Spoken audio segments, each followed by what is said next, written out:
A nation of warriors. If I want to change the world, first I got to start by changing myself. If somebody truly wants to change the world and they're willing, I shall give them the tools to change themselves, and by extension, to start changing the world. First grow. Once grown, then accomplish. Once accomplished, then serve as an example. Once an example, then lead. Once leader, then grow and serve. Grow the nation, serve the people, and together we shall accomplish.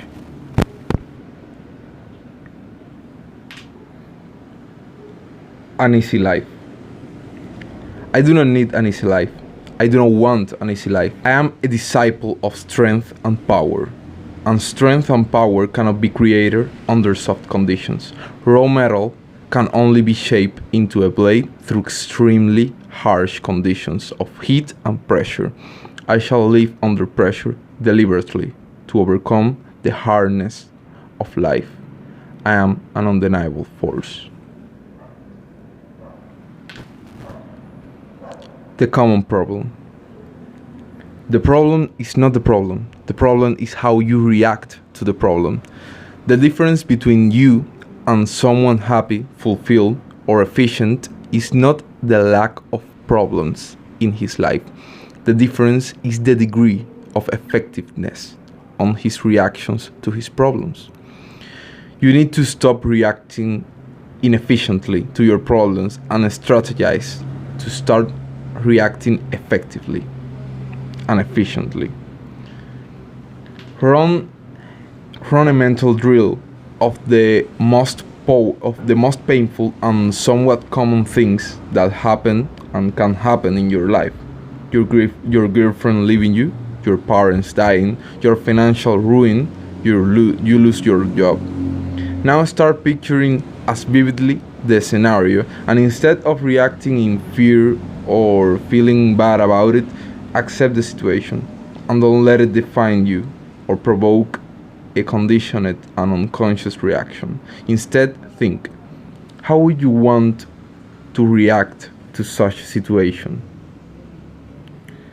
Meditation is a great tool for developing the capacity to do this, because it will help you create a space between you and your thoughts, as well as between your emotions, your thoughts, and your reactions.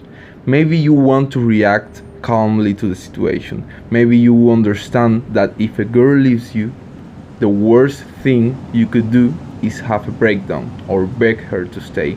Best case scenario would be you react calmly, maturely, and respectfully.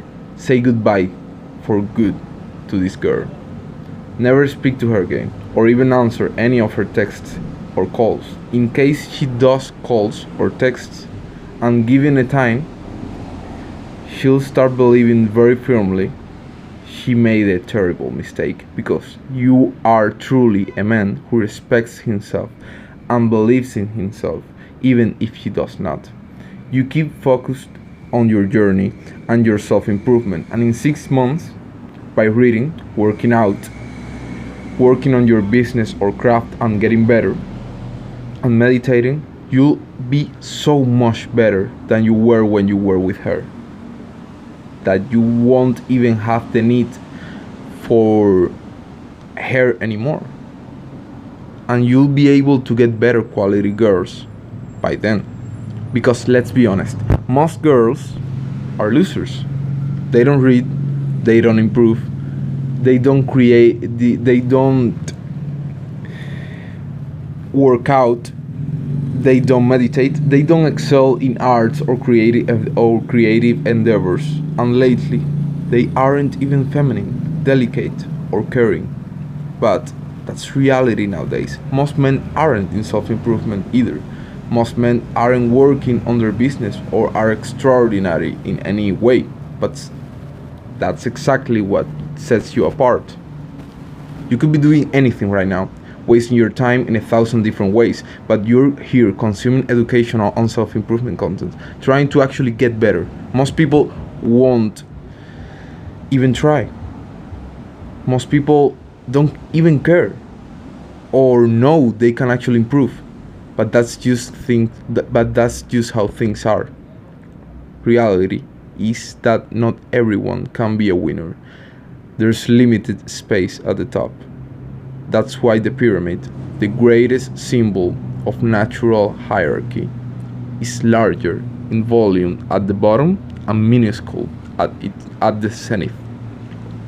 There's only room for one at the top, and there's only room for a few at the highest echelons. It might sound rough, but this is reality.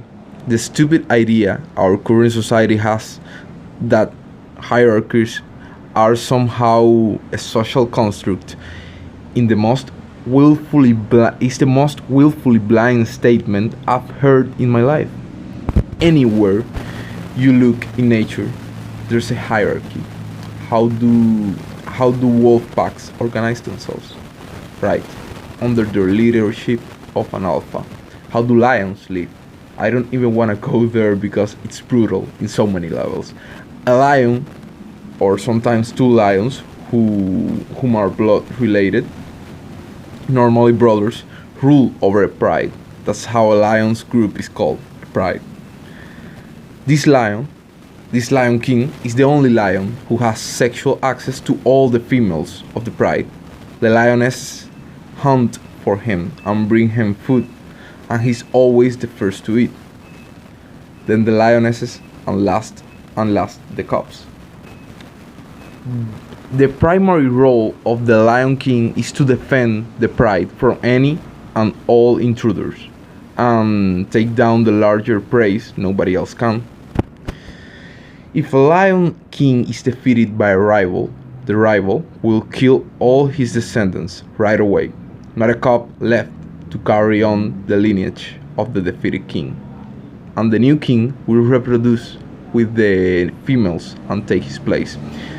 The defeated king, in the case he has survived the confrontation, will live a life of solitude, or perhaps join with other wandering lions to hunt and live without pride. And yes, that word serves two purposes here. Remember, duty, honor, and pride, brother.